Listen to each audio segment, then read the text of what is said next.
আমরা এখন আছি হচ্ছে মাহিন ভাইয়ের বাসায়। আন্টি আমার জন্য হচ্ছে দুপুরে লাঞ্চে শুধু অল্প সময়ের মধ্যে মানে হয় 11টা না 12টার মধ্যে রান্নাবান্না শুরু করছিল। এটা হচ্ছে দেশি মুরগি, সালাদ, চিংড়ি দিয়ে লতি, এটা হচ্ছে চিকেন ফ্রাই আছে এদিকে, এটা বেগুন ভাজি, এখানে হচ্ছে রুই মাছ, ওখানে ডাল, পোলাও প্লাস সাদা ভাত। সেকেন্ড চিকেন, ওকে ওকে ঠিক আছে।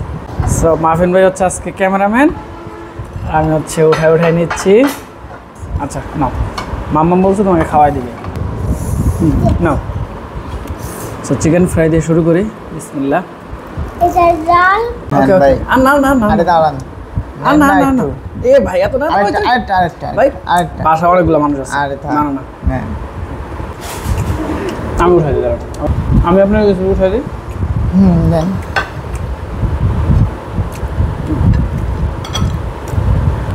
তাই না, চিকেন ফ্রাইড অনেক মজা হয়েছে না? কাঁচা পেঁয়াজ খান? হ্যাঁ পেঁয়াজ তো এখন লাগবে না পরে। ভালো কথা, এখানে হচ্ছে গাছের মানে হচ্ছে গাছের হচ্ছে কি বলে বোম্বাই মরিচ, মানে হচ্ছে বাসার পিছনে গাছ লাগানো আছে সেইখানকার মরিচ, এটা মানে আমি একটু খাইতে চাই। বোম্বাই মরিচের অনেক ঝাল হয়, নিব না বোম্বাই মরিচ অনেক ঝাল হয়। সো বোম্বাই মরিচ সাথে হচ্ছে গরম ভাত, আহা একবার বোম্বাই মরিচের ঝাল লাগলে গরম ভাত আর খাওয়া যায় না। বোম্বাই মরিচ আলাদা একটা সুগন্ধ আছে, মানে মুখে দিলে কামড় লাগলে এটার গ্রাম তো অনেক, মুখে দিলে কেমন সুগন্ধ। সকাল থেকে তুমি এতগুলো খেয়ে ফেলছো, তোমার শরীর লেগে তো মনে হয় না এখন কিছু খাইছো। এটা উঠে নেন। তাহলে আমরা ট্রাই করবো হচ্ছে চিংড়ি মাছ দিয়ে কচুরলতি।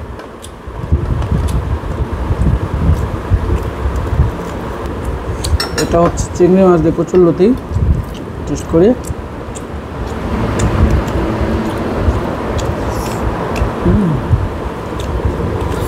পোলাও দিয়ে চিংড়ি মাছ দিয়ে ভালোই তো লাগে। কচুরলতি আপনার এলাকার না, বাইরে থেকে তো কিছু আসে না, যেমন বাজার থেকে কিনা কিন্তু এলাকারই কচুরলতি আশেপাশে। আমরা যেমন ঢাকায় হচ্ছে আপনার সব সাইড থেকে আসে, এখানে তো সব এখানকারই জিনিসপত্র এখানে বিক্রি হয় না, এখানকার জিনিসপত্র আসে। আর যশোরের থেকে জিনিস, হ্যাঁ যশোর থেকে, যেখানে যেহেতু যশোরের ডিস্টেন্স খুবই কম। কয় কিলো এখান থেকে যশোর? 70-80 কিলোর মতো যশোর এখান থেকে, মানে এইখানে আপনার আমরা যে এলাকা আছে মকসদপুর, হ্যাঁ গোপালগঞ্জের মধ্যে বসছে। তো এই জায়গার হচ্ছে আপনার আশেপাশে এই সবজি টবজি আবাদ হয় না? সবজি আশেপাশে সব থেকে বড় উৎপাদন কেন্দ্র হচ্ছে যশোর, সবজির জন্য। হ্যাঁ ওইখান থেকে বিখ্যাত। আর এখানে দেখা যায় যে স্থানীয় যেসব কৃষকরা আছে তাদের নিজেদের জমিতে তাদের প্রয়োজনে এবং প্রয়োজনের বেশি যে ওই জিনিসটা বাজারে নিয়ে আসে। আমি যতদূর জানি যে এখানে হচ্ছে শুধু পেঁয়াজ আর হচ্ছে পাট ছাড়া আর কি তেমন কোনো কিছু আবাদ করা মানে আবাদ করার জন্য অনুকূল না। তো সেক্ষেত্রে যখন এই যে এই ধরনের সবজি চাষ করে তখন তাদের মানে কী কী ধরনের প্রবলেমগুলো হয় কিনা? যে এখানে আমাদের যে এরিয়াটা হচ্ছে একটা অঞ্চল আছে নিচু, যেখানে হচ্ছে পাট আর পেঁয়াজের একটু ফলন বেশি হয়। আর যে সাইডে একটু উঁচু ওই অঞ্চলে তো বৃষ্টি হইলে বা বন্যার কারণে পানি হইতে আসতে পারে না। ওইসব অঞ্চলে দেখা যায় আপনার ধান, পেঁয়াজটা খুবই কম, আর এই শাকসবজি কিছুটা উৎপাদন হয়। কচুরলতি নেন, এটা অনেক মজা হয়েছে, আমি উঠাই দিই। আচ্ছা আপনারা একটা খবর দিয়ে রাখি আমি, বলেন। এই যে কচুরলতি আমরা খাইতেছি না, আমার আব্বাকে কচুর বিজনেস করতে কচুরলতি। আমি লাস্ট যখন ঢাকায় আসি 4 টাকা কচুরলতি আমার বাজারের সামনে আমি নিজে দোকানদারি করে আসছি, 4 টাকা কেজি বিক্রি করছি, তারপরে ঢাকায় আসছি। এখন সেই কচুরলতি 80 টাকা কেজি, 100 টাকা কেজি। কচুরলতিতে একটা সময় দেখা যেত গ্রামে আপনার কেনা লাগতো না, না যেখানে যে কচু বাগান টাগান থাকতো এখানে যে কুড়াইলেই পাওয়া যেত। 2 টাকা পর্যন্ত কচুরলতি বিক্রি করছি আমি। আমার পাশের দোকানে বাঁধাকপি বিক্রি হতো 1 টাকা পিস। তো সেই দিন আসলে নাই। আমার মনে হয় মাঝে মাঝে আমার গ্রামের আমি লাস্ট জেনারেশন, আমি যেগুলো পাইছি আমার পরবর্তী জেনারেশন আর কেউ কিছু পায়নি। এখন আমরা গ্রামে কী হয় জানেন, বাচ্চা কাচ্চারা হচ্ছে স্কুল থেকে আসার পরে প্রাইভেট টিচার চলে আসে। মানে খেলবে কি মেধা খেলাধুলার বিকাশ সুযোগটা কিছু না, পায় না। শুধু পড়াশোনা করো। শুধু পড়াশোনা এগুলো আসলে বাচ্চার মেধা বিকাশ হয় না, বোকা টাইপ হয়। পরিবেশ দেখা যায় হ্যাঁ বুঝতে হবে সবার। লিড দেওয়ার ক্ষমতা হয় না, এই কে কি বলবে এগুলো অনেক চিন্তা করে। তো আর আমাদের বেলা হয়েছিল কি, স্কুল থেকে আসে কিসের প্রাইভেটের কোনো নামই নেই। স্কুল থেকে আসো ব্যাগটা রাখা খাইতে দেরি, খেলতে যাইতে মানে দেরি হয় না।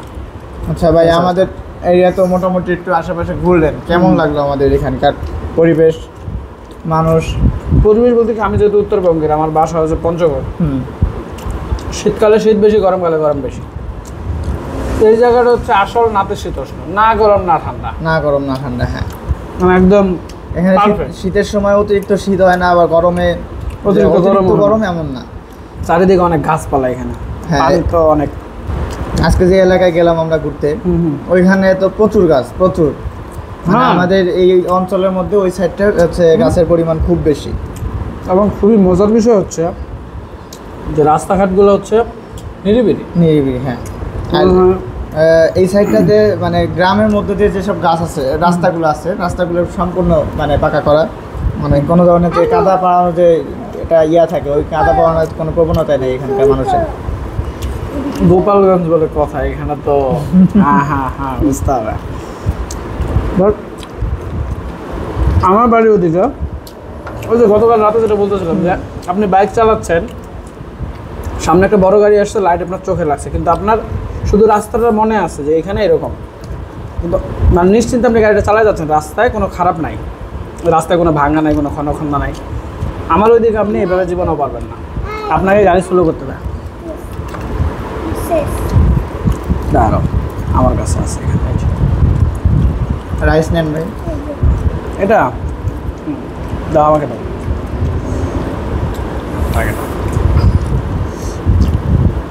এগুলো দেখো ক্রিস্পি, কামড় দাও একদম চিপসের মতো।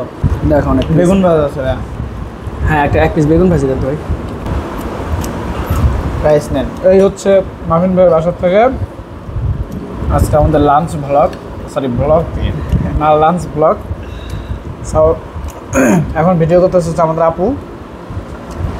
আপুকে আমরা আজকে ভিডিওগ্রাফার বানাই দিছি। মাহিন ভাই, মামা টাটা বলো তো। টাটা দাও।